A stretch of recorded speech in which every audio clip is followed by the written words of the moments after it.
अजय आलोक, लगता है बहुत दिनों के बाद आशुतोष से आज सहमत होने के मूड में होंगे। आमतौर पे होते नहीं है। क्यों डॉक्टर अजय आलोक, सही कह रहा हूं ना? सहमत होंगे नहीं आज? नहीं, आशुतोष जो कह रहे हैं बहुत व्यवहारिक बात कह रहे हैं, सच्चाई। और दूसरा, आचार्य जी ने एक बात और बोली जो सबसे इंपॉर्टेंट बात है कि 2024 का चुनाव राष्ट्रवाद और हिंदुत्व पे होगा। ये अगर आचार्य जी मान रहे हैं तो कांग्रेस के सामने तो सबसे बड़ी चुनौती यही है कि राष्ट्रवाद और हिंदुत्व की काट कहां से करेंगे, क्योंकि राष्ट्रवाद के नाम पे ये कहते हैं कि ये तो नकली राष्ट्रवाद है, हिंदुत्व के नाम पे कहते हैं मुसलमान पहली पार्टी है। इनके अपने अपने स्टेटमेंट्स, हर चुनाव में हर मुर्दे को जिंदा किया जाता है। मानक जी, चुनाव में हर मुर्दे जिंदा होंगे ना, तो काउंटर नैरेटिव क्या लाएंगे? अब मुझे एक चीज़ नहीं समझ में आती है कि भाई नीतीश जी के बारे में बोला क्रेडिबिलिटी क्राइसिस है, ठीक है, इधर से उधर उधर से इधर जंपिंग जैक हो रहे हैं, चलिए ठीक है, लेकिन सीबीआई रेड किसी पे पड़ती है वो प्रधानमंत्री पद का उम्मीदवार बन जाता है। ये भी इस देश में हो सकता है, ये अद्भुत है। किसी राजनीतिक दल के यहाँ सीबीआई रेड पड़ी, वो प्रधानमंत्री पद का नेता हो गया, ठीक है। तो ये सब जो जितने वास्ट कॉन्ट्रडिक्शंस हैं और जो टीवी चैनल पे आप लोग दिखा रहे हैं एक के बाद एक करके, तो एक परसेप्शन जाता है देश में। देश मूर्ख नहीं है, अवधारणा जाती है कि स्टेबिलिटी किधर। आपको याद होगा 90s के जमाने में कांग्रेस बोलती थी कि स्टेबिलिटी सिर्फ कांग्रेस दे सकती है, और लोग उस बात को मानते थे कि कांग्रेस स्टेबिलिटी देती है। बाद में फिर नारा आया कोलिशन वाजपेयी जी चला सकते हैं। लोगों को लगा कि हाँ, वाजपेयी जी चला सकते हैं। आज की तारीख में ये तीनों फैक्टर, कैपेबिलिटी, क्रेडिबिलिटी और आपकी छवि, परसेप्शन आपकी, वो क्या है जनता के बीच में, क्या पॉपुलैरिटी, मैं छवि कहूंगा, पॉपुलैरिटी भी नहीं कहूंगा मैं उसको। पॉपुलर तो अपने अपने जगह पे सारे छत्रप हैं, कौन पॉपुलर नहीं है? तभी तो सरकार बना के रखे हुए अलग अलग स्टेट्स में। मैं कहूं परसेप्शन क्या है आपकी? तो अच्छा, आप तो अब राजनीतिक विश्लेषक हैं अजय आलोक, तो थोड़ा सा बताइए ना, आपके हिसाब से कौन सबसे अच्छा उम्मीदवार हो सकता है मोदी के सामने? मोदी के सामने एक ही उपाय है। कोई पहली बात कि किसी को उम्मीदवार ये लोग बनाने से रहे, ये आप लिख के ले लीजिए, कोई उम्मीदवार घोषित नहीं होने जा रहा है। बहुत होगा तो एक थर्ड फ्रंट बनेगा, माइनस कांग्रेस माइनस बीजेपी, जिसकी अगुवाई शरद पवार कर सकते हैं। उसमें अखिलेश, शरद पवार, नीतीश, लालू, वाईएसआर, ये लोग जुट सकते हैं। लेकिन उनका फायदा क्या होगा? सबका असर अपने अपने स्टेट में ही है, कोई दूसरे स्टेट में जाके अपना इफेक्ट नहीं कर सकता है। अब उसके बाद होगी बार्गेनिंग। बाई चांस अगर बीजेपी को 272 अपने बूथ से नहीं आता है, जो इसकी संभावना न के बराबर है आज की तारीख में, अगर बाई चांस ऐसा होता है तो ये थर्ड फ्रंट अगर कांग्रेस से ज्यादा हो गया तो कांग्रेस को कहेगा कि भाई हमारा प्रधानमंत्री बनाओ, आप सपोर्ट समर्थन दो हमें। कांग्रेस फिर समर्थन देगी, फिर गिरा देगी साल भर में, जो इतिहास रहा है कांग्रेस पार्टी का। कांग्रेस की अगर सीट 150 से ऊपर हो गई तो कांग्रेस कहेगी नहीं, आप समर्थन दीजिए तो इनको देना पड़ेगा। तो खिचड़ी सरकार के लिए देश तैयार नहीं होगा। ओके, यानी आशुतोष के एनालिसिस से आप इस पर सहमत नहीं है। आशुतोष कह रहे हैं एक मुद्दा लेकर पूरे विपक्ष को एकजुट होकर बिना चेहरे के देश भर में जाना पड़ेगा। आशुतोष, अजय आलोक कह रहे हैं ये तो संभव ही नहीं है, ये विपक्ष एकजुट होने वाला है ही नहीं। आशुतोष, नहीं, देश नहीं तैयार है। कोलिशन गवर्नमेंट बनी थी बिकॉज उस वक्त कंपल्शन था, किसी एक के पास बहुमत नहीं था। आज ये आप देखिए कि भारतीय जनता पार्टी के पास अपने दम पे 303 सीट है, तभी वो अलायंस को लेकर चली। ठीक है, अलायंस छोड़ रहे हैं वो अलग बात है, लेकिन आज भी एनडीए चल रही है सरकार। ये लोग तो कह रहे हैं ना, एनडीए सबको रिप्रेजेंटेशन दिया हुआ है, एक एक मंत्री पद सबको दिया हुआ है। कोलिशन बनाने की आवश्यकता क्या इस देश में है?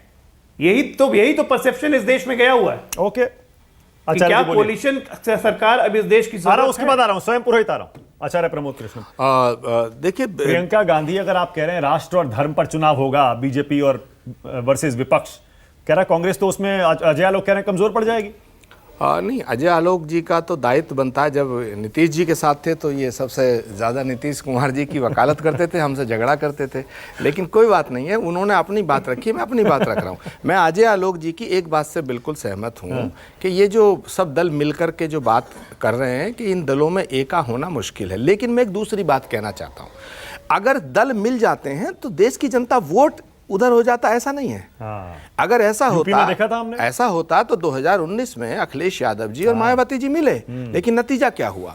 अगर ऐसा होता तो बिहार का भी आप नतीजा देख रहे हैं, उसमें भी सब जो कास्ट लगाते थे, कास्ट का जो गणित लगाते थे लोग, वो बैठ करके टेलीविजन स्टूडियो में कहते थे 20% ये, 10% ये हो गया जी, 40% नीतीश, हाँ वो बन जाएंगे तेजस्वी मुख्यमंत्री। बट प्रॉब्लम ये नहीं है, अगर कल को अखिलेश यादव जी, ममता बनर्जी, शरद पवार जी, राव और ये सब मिल जाते हैं और ये कहेंगे साहब हम मोदी को हटाना चाहते हैं, इनकी क्रेडिबिलिटी क्या सबकी?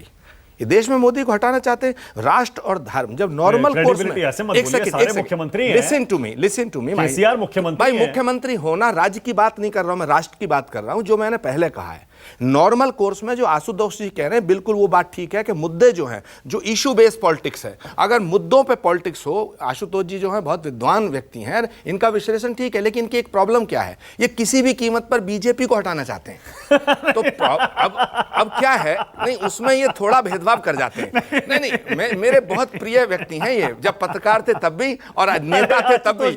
आशुतोष को बीजेपी को हटाकर क्या मिलेगा? लिसन, क्योंकि मैं आज बता रहा हूं, आशुतोष के ऊपर इनके व्यक्तित्व पे क्रेडिबिलिटी का क्वेश्चन मार्क नहीं है। हाँ। इनकी क्रेडिबिलिटी ये है कि किसी भी कीमत पर बीजेपी को हटाना चाहते हैं। अब सुनिए, तो जैसे इनको लगता है कि कहीं दोबारा 24 में भी यार तीसरी बार ये आ जाएंगे तो क्या होगा, तो ये लेकिन बट किंतु परंतु लगाते हैं। मगर क्या नॉर्मल कोर्स में बात अगर की जाए, नॉर्मल पॉलिटिकल सिचुएशन हो, पॉलिटिकल सिनेरियो हो, जिसको हम कहते हैं मतलब आप आशुतोष से सहमत नहीं है कि मुद्दों पर चुनाव होगा?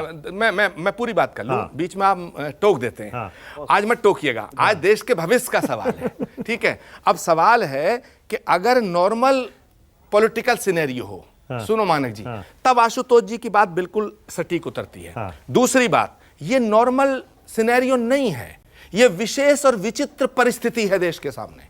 यहां तो ऐसा कोई मतलब ऐसा दाव खेलना पड़ेगा जो अरे भाई सरप्राइज कर दे, मतलब अरे भाई एक्स फैक्टर वाला कोई दाव खेलना पड़ेगा। महाभारत में जब भीष्म पितामह ने प्रतिज्ञा कर ली कि कल जो भी मेरे सामने आएगा वो मार दिया जाएगा, तो फिर उनको मारने का उपाय सोचा गया ना। तो भगवान कृष्ण ने द्रौपदी को भेजा था भीष्म, वाइल्ड कार्ड, मतलब वाइल्ड कार्ड नहीं जो भी है वाइल्ड कार्ड कहते हैं। अरे भाई सुनिए, शक्ति का स्रोत जहां से है, जब तक वहां नहीं पहुंचोगे, चोट वहां नहीं करोगे, तब तक नरेंद्र मोदी जी को कैसा हराएंगे आप? तो मैं बस अपनी बात खत्म कर रहा हूं, भटकाइए मत।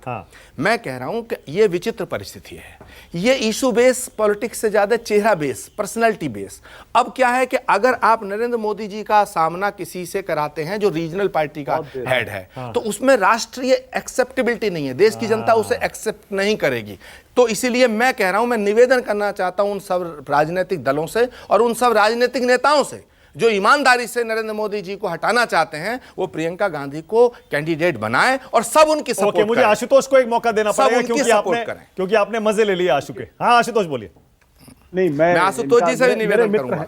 मेरे मित्र हैं, इसलिए मैं इनकी बात का बुरा नहीं मानता। अच्छा फिर ठीक है। मुझे एक बात की खुशी जरूर है कि कम से कम वो मुझे सत्ता से जोड़कर जुड़ा हुआ पत्रकार नहीं मानते। 2014 के पहले कांग्रेस के तमाम लोगों को यह लगता था कि मेरी पूरी कोशिश है कि मैं कांग्रेस को खाड़ फेंकूं, और 2014 के बाद लोगों को लगता है कि मैं बीजेपी को खाड़ फेंकूं। देखिए, मेरा काम है एक व्यवहारिक तरीके से चीजों का एनालाइज करना।